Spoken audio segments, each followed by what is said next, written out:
কানে কম শুনতেন। তো যখনই এরকম কোনো দিনের কথাবার্তা বলল, উনি রাসূলের কাছাকাছি না আসলে কানে ভালো শুনতে পাইতেন না। ওনার মন মানসিকতা এরকম না যে মানুষকে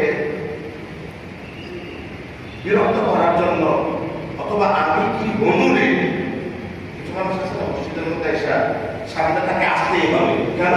কারণ তার একটা আলাদা সম্মান জাহির করা লাগবে, সবার কাছে তার একটা গুরুত্ব বুঝে নিতে হলে তাকে আগে আসতে হবে। এইরকম মানসিকতা না, তুমি একটু কানে কম শুনতেন, কাছে না আমার শুনে শুনেন না।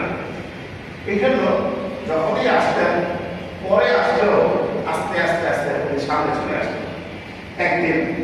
একদিনের ঘটনা, সবাই যার যার জায়গা নিয়ে বসে গেছে, উনি পরে আসছে, এসে এরকম আস্তে আস্তে আস্তে সামনে দিয়ে আগে আসছে। অন্যরা তো টাকা দিয়ে দিচ্ছে, একজন আগে আসছে, যে আমার আগে যে কোনো ছেলে আগে আসবেন, আর এখন যেখানে জায়গা হয়েছে এখানে কি পয়সা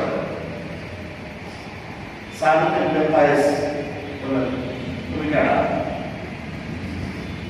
আমরা যদি এলাকায় প্রভাবশালী হয় আর কোনো সাধারণ মানুষ যদি এরকম সামনে যাওয়ার সময় বাধা দেয়, জিজ্ঞেস করবেন বাধা দাও, তারপরে বাড়ি এলাকাটা শুক্র আট দিন হয় নাই, আমাদের অসুবিধে জানা কোনটা দিলাম তুমি কারা? তো বলছে আমি অমুকের ছেলে, তার মায়ের নাম বলছে আমি অমুকের অমুক মহিলার ছেলে। সাথে সাথে সাংবাদিক একটা বাজে মন্তব্য করছে তার মা বলে, তোমার ওই বেডের তুমি অতীতে এই মহিলা একটা বদনাম ছিল, এই বদনামটা টাইনা যাচ্ছে। রাসূল সাথে সাথে শুনছেন, কথা থামাই দিয়ে বলছেন এই কথাটা কে বলছে?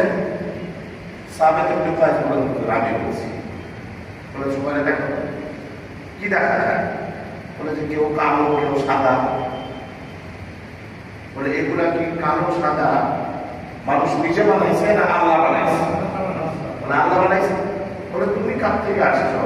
তুমি যার মাধ্যমে আসছ, এই যারে গাড়িটা দিচ্ছ সেও কি তার মাধ্যমে আসছে। তো কাজেই তুমিও আদম হাওয়া থেকে আসছ, যারে বকা দিচ্ছ সেও কি আদম হাওয়া থেকে আসছে। কাজে তার যে